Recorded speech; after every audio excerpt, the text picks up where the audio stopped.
عايز توصل للمستوى اللي انت شايفه ده؟ هقولك على حاجة واحدة بس لو عملتها تبقى أحسن من اللي انت شايفه كمان. تركز في حاجة واحدة هقولك عليها، بس الأول تابع الفيديو معايا لغاية النهاية علشان تعرف اللي انت شايفه قدامك ده وصل للمستوى ده ازاي.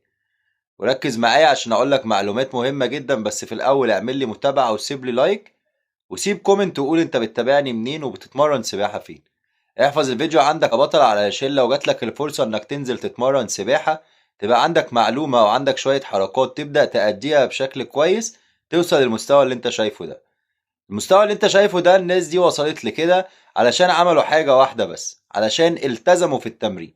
مطلوب منك انك تلتزم في التمرين في مدة شهر على الأقل علشان تبدأ توصل للمستوى ده.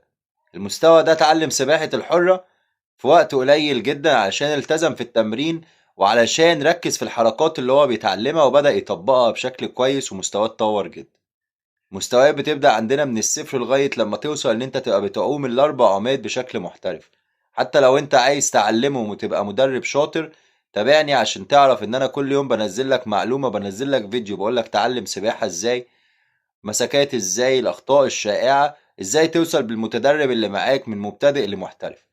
مهم جدا في سباحة الحرة انك تعلم الطفو بشكل كويس جدا، عشان ده بيدي ثقة للسباح اللي معاك، وتبدأ ان انت واحدة واحدة تدرج له التعليم لغاية لما يوصل للمستوى ده. مجرد ان هو عمل الطفو كويس يا بطل تبدأ تشغل له رجليه وبعد كده تشغل له دراعاته وبعد كده تعلمه ازاي ياخد نفس من على الجنب. تابعني الفترة اللي جاية عشان هنزل لك كل يوم فيديو بيتكلم عن معلومة في السباحة. سلام يا صديقي.